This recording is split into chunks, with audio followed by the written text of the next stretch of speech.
down some myths about PMS, separating fact from fiction. Please welcome Dr. Marjorie Dixon.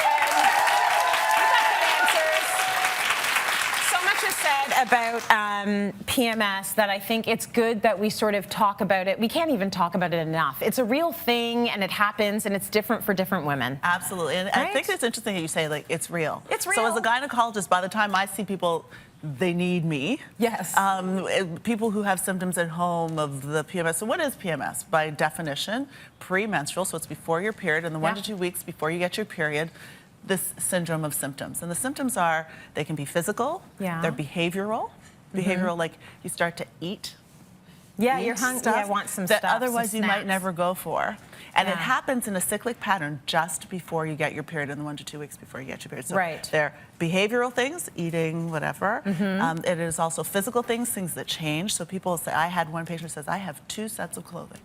I have 1 set of clothing for the beginning once I get my period, and then the other set of clothing for the last 2 weeks before my period comes. Yes, because the bloating. Because of the bloating. Right. So, and the fluid retention. Yes. So that's just for some people. One woman told me that her breast size goes up. Yes. So she has 2 sets of bras. Oh. And that's not for everyone. I know, right? Oh. So that's not for everyone. So those are physical changes, the behavioral things, and then there are mood changes. Right. So for some women, it's anxiety. They get nervous. Some women, they get low. And then for other women, they get angry and irritable. Yeah. Okay, I get low. You get low? I get sad. Does it happen every month?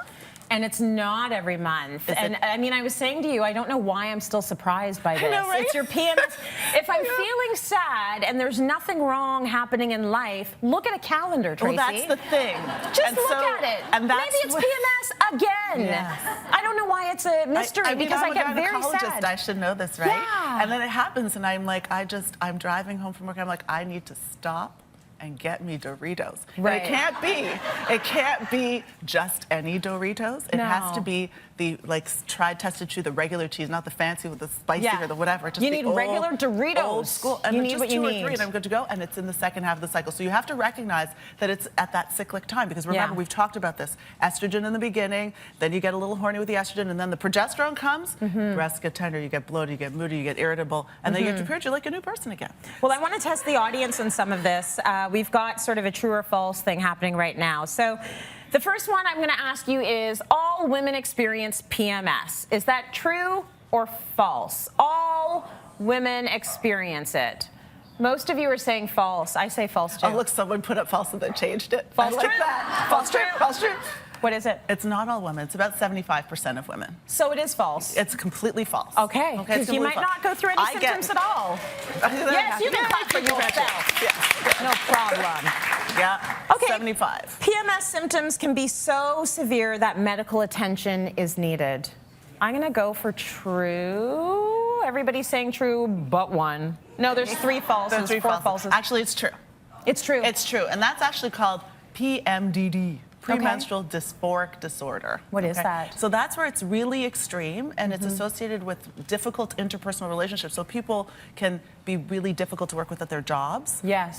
They might feel particularly angry and irritated and maybe even depressed or anxious, that it's interfering with their activities of daily living. So you have the physical and some of the behavioral things, but on top of it, it becomes debilitating in your interactions. And that's where you might even need to see a doctor to get medical pharmacotherapy intervention. So remember, our hormones will affect our brain neurotransmitters, the chemicals in our brain. Yeah. And we have happy chemicals, and we have chemicals that are dysregulated when we have things like depression and anxiety. And there are particular antidepressant and particularly anti-anxiety medications called selective serotonin reuptake inhibitors, the SSRIs, and those can really help bring the happy chemicals back so that people can manage their daily activities. Okay, so it can get really bad. It can get bad.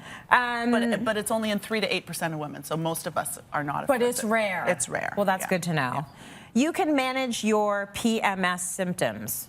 True or false? You can manage your PMS symptoms. True or false? I love optimism, so yes, true. Oh, is it? Because I said false. Did you say false? Well, I don't know. Maybe I need help. No, well, okay. So for some women, they can, like we said, the Yeah. PMDD. But for most women, we keep calm, carry on, can we manage it. So, Okay. so if you're, a lot of what we talk about at Cityline, Yes. about mindfulness, Yes. about exercise, Eating properly. So even though you crave this stuff, Don't drink the wine. don't. And notice how there's only one glass, wine I for know. one. Like it's alone drinking when you're having your PMSing. But I don't even need a glass. Just give me a straw. But it's No. not a good idea It's because not it will good. exacerbate Right. the fluid retention, the breastness. Yes. So it's not a good idea. I do hear the information. I just don't follow it. Okay, how about this? PMS and PMDD can be genetically inherited. I'm going to take a stab at it and say true. Most of you are saying true. Can it? Yeah, absolutely. Yes. So should you be looking to your mom, your Well, yeah, I mean, grandma? you look at your family history, and as much as you're kind of doomed by your genetics and where you come from, Right. And if you have a family history, seriously, if you have a family history of depression or anxiety, Yes.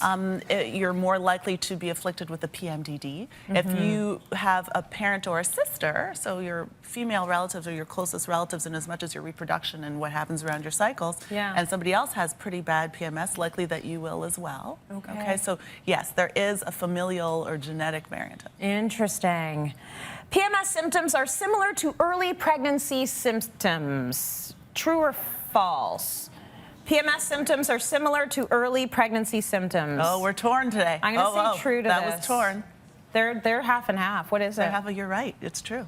Yeah, because Absolutely. the tender breast. Why? Do you know why? It's not a test. No, I but don't know. Progesterone. So Oh, it's progesterone. Progesterone. So remember, Got when it. you ovulate, the progesterone in the second half of the cycle, you have progesterone receptors. That's where your breasts get tender, you get bloated. Yeah. In pregnancy, you have progesterone that then comes from the placenta. So all of the like angry, bloated, moody stuff Yeah, is same. an effect of the progesterone. So progesterone in pregnancy, progesterone in the second half of your cycle, PMS. Does it also make you tired? Because that It's- happens in the beginning of pregnancy. Yes, so that's also part of it. Hypersomnia, insomnia. In fact, as a fertility specialist, I often give patients progesterone to help to maintain the pregnancy. Yeah. And for some women, they're like, "Doc, you gotta. tired. I can't do it. I Yeah. want to sleep all the time." Okay. So yeah, that's part of it too. Good, true or false? You guys know a lot. Good for you. That Smart was people. great. Smart